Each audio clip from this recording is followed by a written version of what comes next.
Good. Good.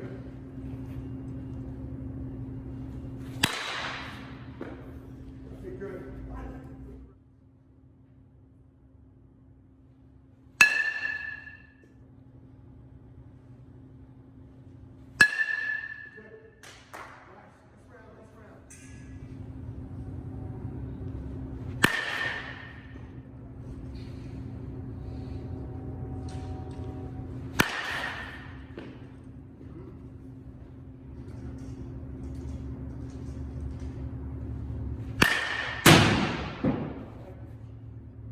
Thank you. Nice job. Here we go.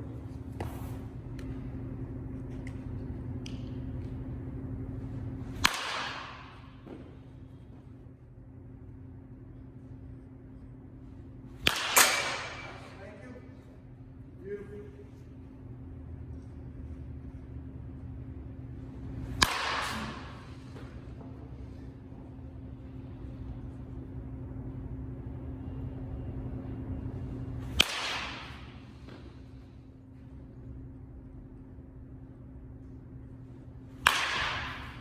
One more.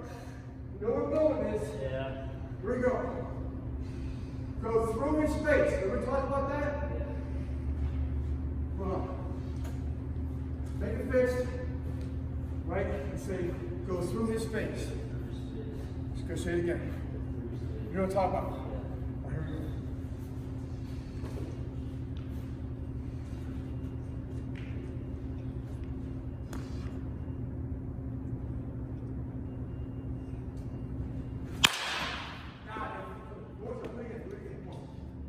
Control this.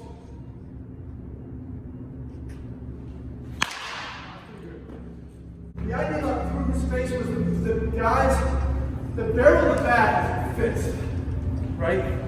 I showed you about some of you guys at this point.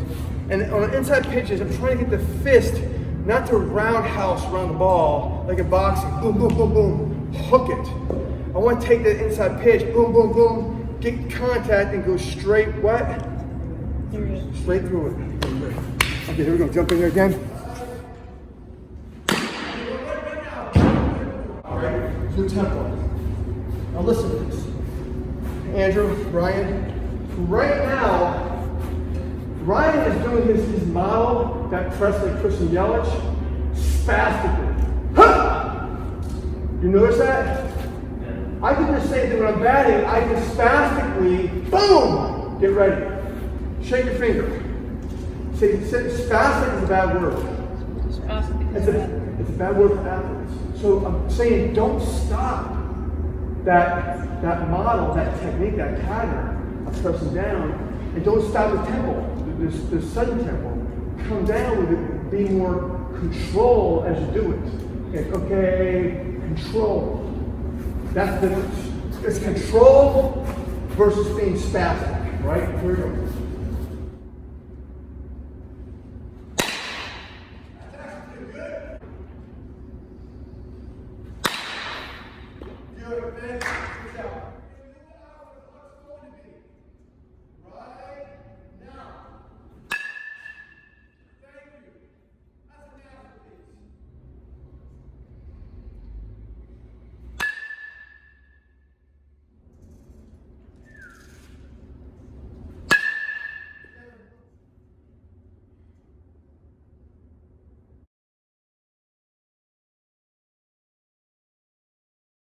You've been hitting good, understand and realize what pattern you're making when you come off the pitcher, how you transition, and try to duplicate and generate that same pattern.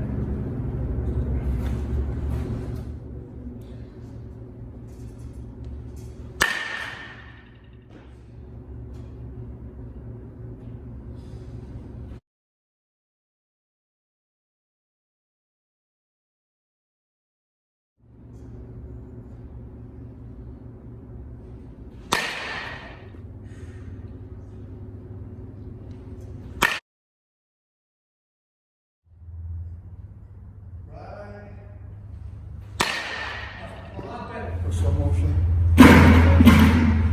Keep going. When he finishes, he finishes here a lot. You see where his hands are? Here's his shoulder, here's his chin, right?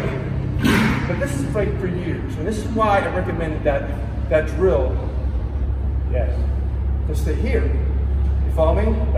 Because sometimes it's good to stay low, but this is like too low than we want. We want to get this high because this continues force. If he gets down here, the force is stopping, but the force is continuing. That's just a little bit extra to zinc to here, depending on how much elbow to here.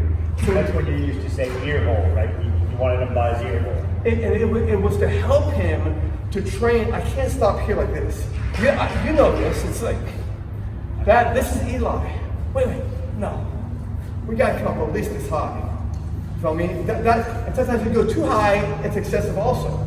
And you know, he takes a lot of swings off the tee. We have a net like that.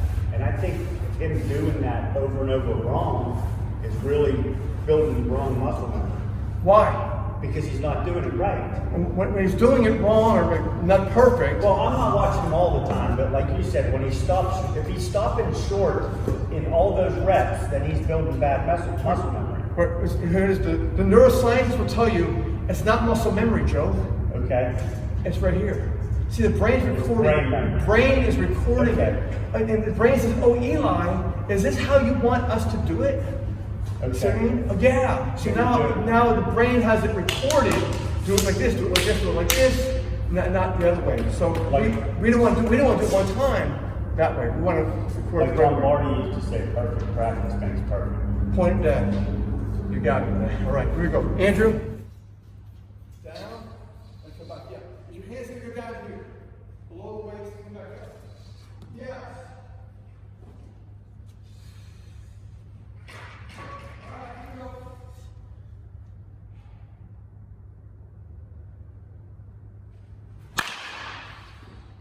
Right there. Look up the laboratory.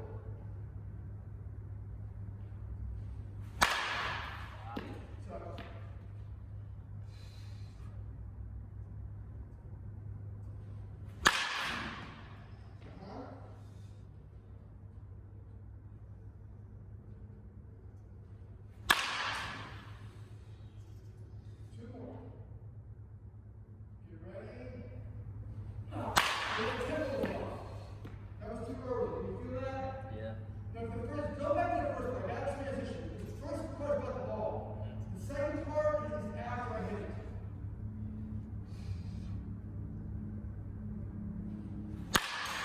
One more.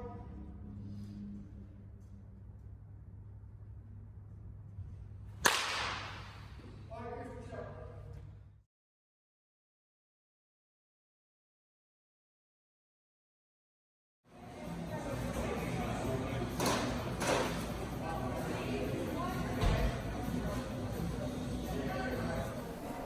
Just had a wonderful hitting session with my friends in Pittsburgh, PA. Always good to come back. In this video, I give the audience a little bit of a taste of some of the concepts that I'm teaching that are regarding hitting timing, hitting spatial awareness. The players already know about the pitcher's common denominator and how it's basically a cornerstone to getting your timing down.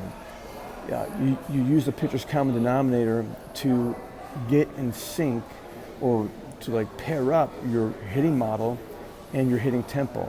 All these players are aware of what their natural athletic disposition is and what's the best hitting tempo that fits them. Another thing these players have been taught is that they want to create airplanes without even trying. Something I always tell the players is to look at the batting cages as if though it's our laboratory. It's our science room. We're lab technicians, we're scientists, we're doing tests, we're looking at the test, we're looking at the results of the test, and what I'm doing is that we're gonna make it better. So I have one player in there who in games has a different style of finish. So we wanted to sort of test it out in the batting cage if it's really right for him. So you're going to see that you saw that also. And what we discovered was it really wasn't the best model for him, and that we want to try to maintain when he does in the batting cage. And sometimes he doesn't do it in the game because he's trying to compensate. Sometimes he didn't see the ball well early in the flight path, or sometimes, here it is, you ready? he's anxious to get out of the batter's box. And one thing that my son had a knock against him, he plays professional baseball with the Twins organization. Actually, he's on the Twins now. I was in high school. And I always told my son, hey, Alex, you know what? You're a good hitter, but you're slow in getting out of the batter's box. And what I told my son was this: son, turn on a Major League Baseball game, okay? Players are not fast out of the box. They stand in there, they hit the ball hard, and then they run. And that's the mindset. Don't try to be quick out of the box. Your body knows when sometimes you slap a hit or it's a choppy ground ball. You got to hustle out of the box. But most of the time, my purpose in the batter's box is to do that quote unquote do damage, right? But I'm just going to be fixated with the ball. I'm going to be fixated with the flight path of the ball, the beginning and then the end. So that's what you see in this player. He's just trying to practice or try to see if this other finish, this deceleration point, would be better for him. There's 8 ways to decelerate the bat. It's my job as a hitting coach to find out what is the best pattern and the most natural technique for the hitter to use, because the deceleration phase is going to affect the acceleration phase. Okay, one more add-on note to the acceleration phase and deceleration phase. Something that I want my hitters to do and understand is this: when they're training, when they're in acceleration phase, I want my hitters to be fixated on one thing, and that's the flight path of the ball. To quickly understand what is the speed of the ball and what is the space the ball is moving into. Be infatuated, immerse themselves with that thought pattern. The deceleration side is when we can work on the swing mechanics. Now, if you're not training the hitters this way, is what I've learned. If you train the hitters to do something else different than what I just said, you're delaying the hitting development. You're delaying the hitting development. So again, in the acceleration phase, we want to get our hitters to be immersed with the baseball, because guess what? That's exactly what's going to happen when they move into the game setting. If you got a team, maybe your own son or daughter, and you want to bring me in to work with them privately or with a group, we can do that. We can get that set up. Check out my website, languageofhitting.com, and go to the team visits page. Have a blessed day. May the graces of our Lord Jesus Christ surround your life.